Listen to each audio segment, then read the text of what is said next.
Morning. मैं कृष्णा अग्रवाल। मैं महारानी लक्ष्मीबाई शासकीय आदर्श कन्या उच्चतर माध्यमिक विद्यालय राजनांद गांव में प्राचार्य पद पर कार्यरत हूँ। आइए हम देखते हैं लसिका तंत्र या लिम्फेटिक सिस्टम। लिम्फेटिक सिस्टम के अंतर्गत हम सबसे पहले देखेंगे कि लसिका क्या है। लसिका बोलते हैं या उसको रस बोलते हैं या इंग्लिश में उसको हम लिम्फ बोलते हैं। हम सब जानते हैं कि हमारे शरीर में जो कोशिकाएं होती हैं उनको कार्य करने के लिए पोषक तत्वों की ऑक्सीजन की आवश्यकता होती है और उन कोशिकाओं तक ये पोषक तत्व और ऑक्सीजन पहुंचाने का कार्य करती हैं रक्तवाहिनियाँ।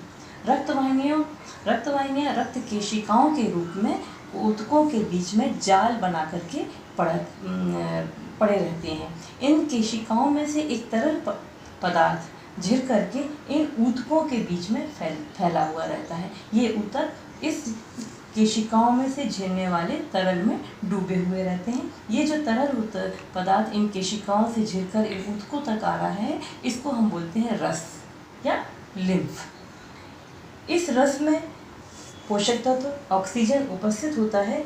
ये जो कोशिकाएं होती हैं इस रस में से अपनी आवश्यकता के अनुकूल पोषक तत्वों को ऑक्सीजन को लेकर के अपने कार्य को जारी रखती है। इस दौरान इन कोशिकाओं के द्वारा भी कुछ निरुपयोगी पदार्थ तैयार होते हैं जो कि इसी रस में छोड़े जाते हैं। इन्हें कुछ मात्रा में शिराएं अवशोषित कर लेती हैं और शेष बचा हुआ जो रस होता है, इस रस को ले जाने के लिए अन्य वाहिकाएं स्वतंत्र मार्ग से ले जाकर के फिर आगे जाकर के उसको रक्त में मिलाती हैं। ये हम देख रहे हैं, ये रस केशिकाएं होती हैं, ये रक्त केशिकाएं होती हैं जिनमें से ये तरल पदार्थ झिर करके इन कोशिकाओं के बीच में आया। कोशिकाओं द्वारा इनका उपयोग किया गया। इसी रस में निरुपयोगी पदार्थ इनके द्वारा छोड़ा गया। अब इस रस में जहाँ एक और पोषक तत्व हैं, वहीं दूसरी ओर इसमें निरुपयोगी पदार्थ भी हैं।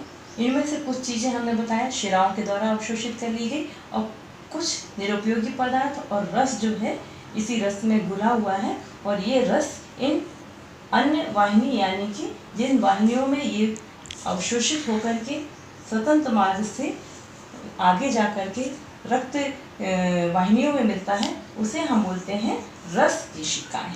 रस को ले जाने वाली जो वाहिनियां हैं उसको हम बोलते हैं रस केशिकाएं। और रस केशिकाएं आगे जा कर के रस वाहिनी बनाती हैं और अंत में जाकर के ये रक्त वाहिनियों में मिल जाती हैं। इस प्रकार से ये रस जो है पुनः रक्त वाहिनियों में जाकर के रक्त में मिल जाता है। ये हम जो रस देख रहे हैं, ये रस रंगहीन पदार्थ होता है, क्षारीय होता है और इसमें पानी, नाइट्रोजन युक्त पदार्थ, कार्बन, लवण और ऑक्सीजन तथा केशिकाओं की दीवार से झिरकर आने वाले कुछ श्वेत रक्त कणिकाएं भी इसमें उपस्थित होती हैं। और घाव लग जाने पर रस वाहिनियों से बाहर निकल कर आ जाता है और उससे एक सफ़ेद रंग की गांठ भी बन जाती है। हमने देखा कि ये रस जो है रस केशिकाओं के माध्यम से यहाँ से अवशोषित होकर के आगे बढ़ता है। ये रस केशिकाएं बड़ी रस वाहिनियों में बदल जाती हैं आगे जाकर के और फिर ये रस वाहिनियाँ दो बड़ी रस वाहिनियों में परिवर्तित हो जाती हैं। वक्ष रस वाहिका जिसे हम थोरेसिक डक्ट कहते हैं और दक्षिण रस वाहिका जिसे हम राइट लिम्फेटिक डक्ट कहते हैं। वक्ष रस वाहिका में दोनों पैर, उदर, वक्ष स्तर, बायां हाथ और गर्दन तथा सिर के बाईं ओर के भागों से आने वाला रस जमा होता है। और दक्षिण रस वाहिका जिसे राइट लिम्फेटिक डक्ट कहते हैं, इसमें दाहिना हाथ, गर्दन और सिर के दाईं ओर के भागों से आने वाला रस जमा होता है। वक्ष रस वाहिका वक्ष स्तर में से ऊपर जाकर बाईं अधोजत्रु शिरा या जिसे हम लेफ्ट सबक्लेवियन वेन भी कहते हैं में और दक्षिण रस वाहिका दाएं अधोजत्रु शिरा या राइट सबक्लेवियन वेन में जाकर के मिलती है।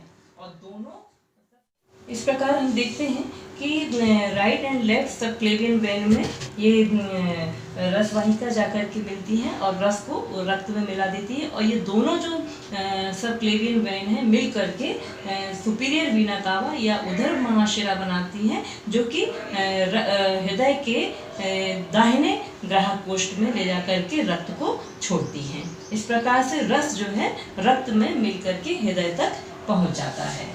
हमारी छोटी आंत से जो रसवाहिनियाँ बाहर आती हैं उसमें हम देखते हैं वो सफ़ेद रंग की दिखती हैं, उनको हम दुग्ध रसवाहिनी भी कहते हैं, क्योंकि इस रस में चर्बी के सूक्ष्म कणों के कारण इसका रंग सफ़ेद रहता है।